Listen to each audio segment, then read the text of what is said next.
I always think of microbiology Bio 120 as having three major hurdles that students need to overcome. And maybe overcome is the wrong word. Maybe they're just three major challenges conceptually that on topics that we cover. And one of those is microbial metabolism, things like glycolysis, the Krebs cycle, electron transport system. The second is microbial genetics, understanding DNA replication, transcription, translation, genetic variability, etc. And the third is understanding, at least at the level that we go into it, the immune system.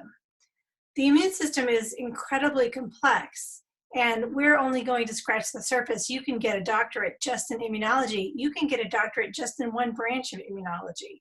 So we're going to spend about 3 lectures talking about immune system topics. So while it's challenging, I also think it's probably the most relevant to your future careers of any of the topics that we cover. And so I'm hoping you'll find the information useful, and it will begin to build that foundation that you need for your future academic programs as you work on your professional degrees. Today we're going to cover innate immunity, and this has to do with non-specific defenses. So let's get right into some of this and talk about how the immune system is broken up. When we talk about the immune system, we typically think of it as having 3 lines of defense. So think about the immune system as your personal army that is going to protect you from invaders. And the first 2 lines of defense are part of your innate immune system. These are things that you're born with. They're present at birth. They're ready to defend you the moment you're born. And these include things like the first line of defense, which is just how does your body keep microbes from getting in you in the first place? So things like having intact skin without cuts or burns. The mucous membranes that line the openings to your body, those portals that you use to get food in, air in, to reproduce. Those portals are lined with mucous membranes, and they secrete mucus and other molecules that help defend you from microbes that might be trying to enter you. And then you also have normal microbiota, the organisms that are already living on your skin and in your digestive tract and in your mouth. They are going to use that process we've talked about, microbial antagonism, to basically guard their homes. Your body is their home, and they're going to guard that home and work to prevent invaders from taking over. Now, that's the first line of defense. That's how we keep microbes out. There's also a second line of defense. If microbes do get in you and they are potentially pathogens, then your body needs to have a way immediately to begin to defend you. And so we have cells like phagocytes, we have processes like inflammation and fever, and we have additional molecules, antimicrobial substances, things like antimicrobial peptides, for example, the complement system, the plasma proteins in your blood. These are ways that your body can immediately begin to mount a defense against organisms that make it all the way in. All of those, both the first line of defense and the second line of defense, are part of your innate immune system. You're born with that. It's present the moment that you're born and ready to begin protecting you. There's a third line of defense that we'll talk about in a separate lecture, and this has to do with adaptive immunity.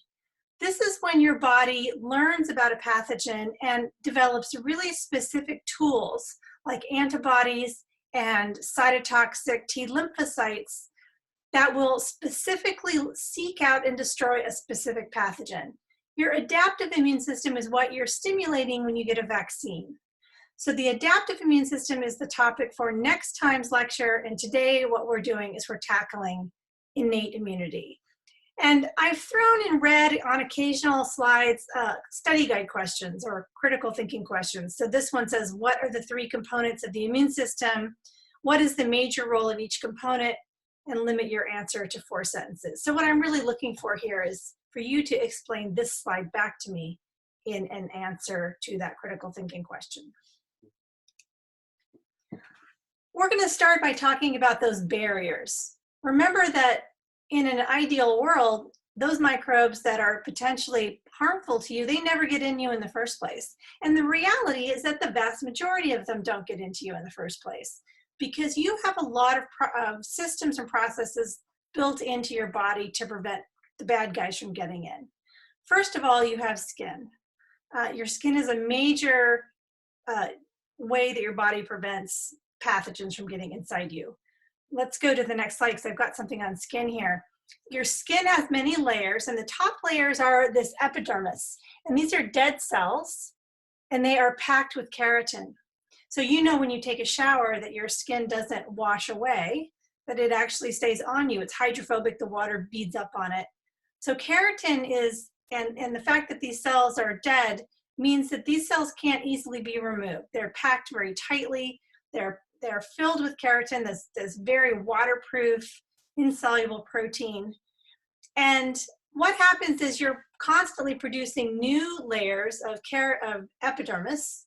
And as the old layers slough off, they take microbes with them. So even microbes that have made it into the top layer of skin are shed when your skin sheds, which you're constantly doing. This is one of the reasons why you vacuum your house and you get all these little tiny particles that are picked up by your vacuum cleaner. A lot of that is just the skin that you're shedding on a regular basis. Okay, so skin is certainly one important barrier. In your ears, you have earwax. You have sebaceous glands that secrete a wax, and you're also going to have sweat glands. The sweat is going to be salty. Oftentimes it contains molecules like lysozyme. Also in your tears, lysozyme is a molecule your body naturally makes that breaks down the bacterial cell wall. Mucus that your body creates is a way for your mucous membranes to prevent bacteria from getting in. They're going to trap microorganisms in the sticky mucus, and that's going to prevent them from further traveling deeper inside you. When you urinate, you're flushing any microbes that have made it into your bladder or the outer part of your urethra out. When you poop, when you defecate, something like a third of the dry weight of feces is bacteria. So you're getting rid of a lot of bacteria. Some of those are those commensals that are in you, but obviously any organism that's made it in but hasn't attached is going to be flushed from your system when you defecate as well. You eat food. Food always contains organisms. It's never sterile, but the moment that food hits your stomach, it's going to hit all that stomach acid. Your pH of your stomach is something like 2. It's very low, and this is going to be too harsh for most microbes to survive. So you've got a lot of inherent barriers that prevent microbes from getting in. And we know that when these barriers don't work properly, that you end up with problems. For example, if you get a burn or you get a cut, you're more vulnerable to infection. People who have dry mouth are more vulnerable to periodontal and dental disease from the bacteria that are in there, because saliva plays an important role in cleansing your mouth. So these barriers are important, and when they're breached or when they're not functioning properly, we definitely see the effect in terms of people's resilience toward becoming infected. So we talked about skin. A little bit more on just mucous membranes. I've mentioned on multiple occasions how you have openings that are required for life. You have to get food in, you have to get air in. We have to have sex in order to reproduce. So we have these portals to the body that bacteria take advantage of. Those are the main routes that they get in. So your body responds by producing mucus, and you have these mucous membranes that line these openings. This glycoprotein, which is what forms mucus, is produced by goblet cells, which are located in the mucous membrane. And mucus has a bunch of different roles. And the one I've already talked about is the idea that it traps microorganisms and prevents them from making it any further into your body. It also prevents your tissues from drying out. Now, anytime we talk about a way that your body is preventing bacteria from getting in, we always have to mention that some bacteria have as their virulence factor a way around that mechanism. So for example, the organism Treponema palladium that causes syphilis actually enters via the mucous membranes, and it's adapted to those mucous membranes specifically. So just keep in mind that it's an arms race with these bacteria and these other pathogens. As we develop defenses, they develop ways around them. Your respiratory tract is another major portal of entry for organisms. As we talk about a major respiratory virus causing a pandemic, it's particularly relevant at the moment. When you breathe in your the larynx and trachea here, you have this something called a ciliary escalator. And what happens with the ciliary escalator is it's constantly, these cells have cilia that are constantly pushing microbes back up into your mouth, and then you can swallow them into your stomach where they get destroyed by your stomach acid. So the ciliary escalator moves bacteria one particular direction, and that's up and out of your lungs.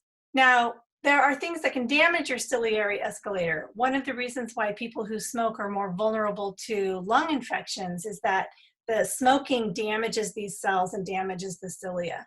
And so that increases a person's vulnerability to respiratory infections. Other mechanisms that your respiratory system uses to expel microbes is sneezing and coughing.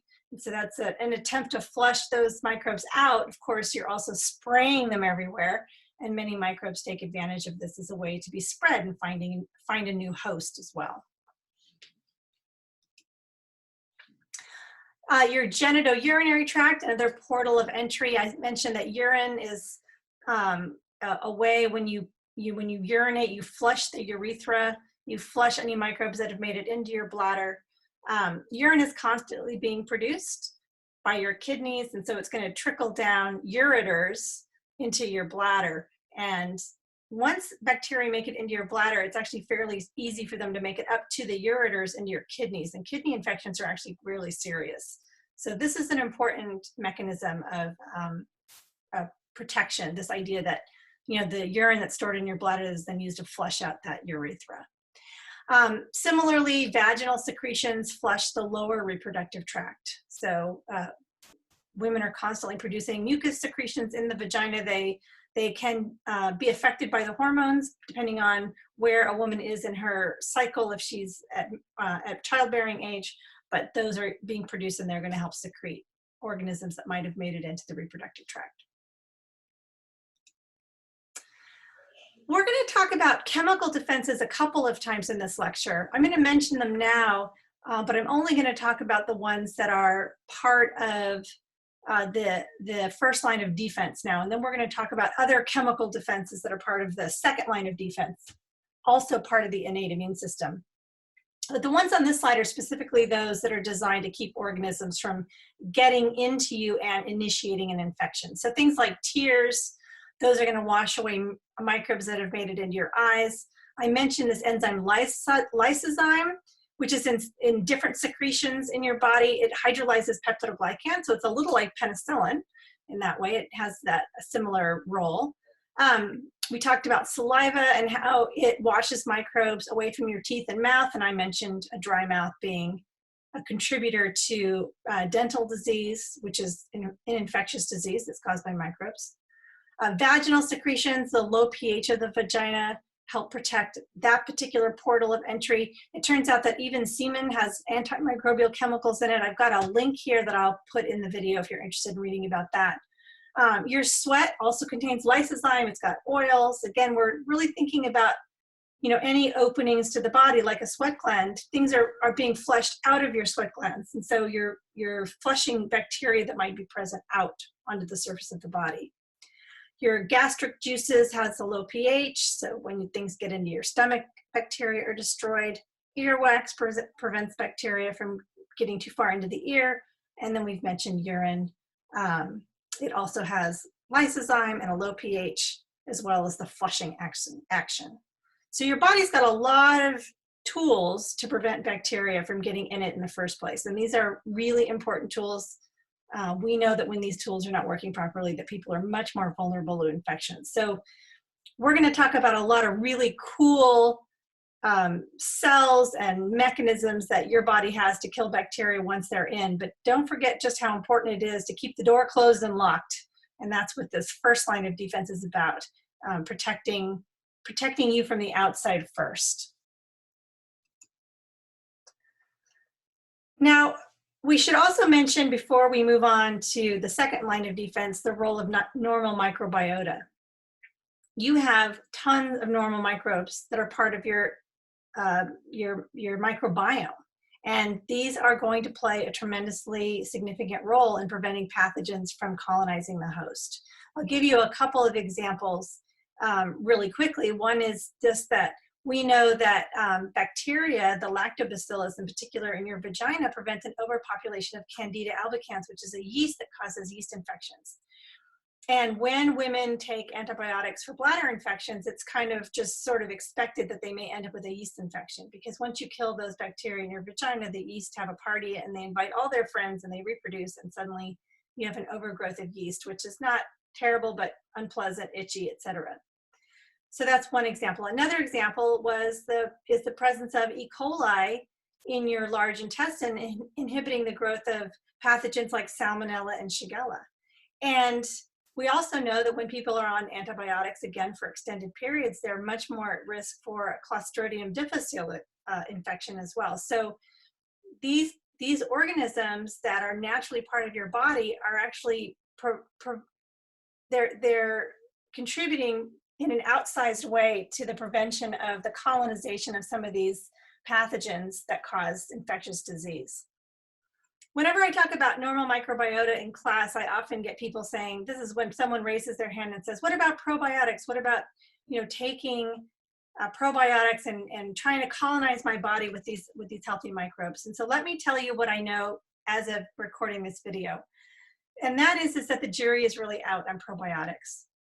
If you eat yogurt, and we test to see what microbes are in the yogurt, we test your feces for a couple of days. So you have a jar of yogurt. We'll find some of those live organisms that make it through your digestive tract and into your colon and out the other end. But the problem is that they're transients. They don't colonize your gut.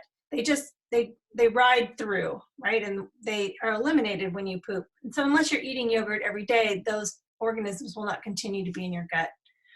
So typically that's what we see when people take probiotics.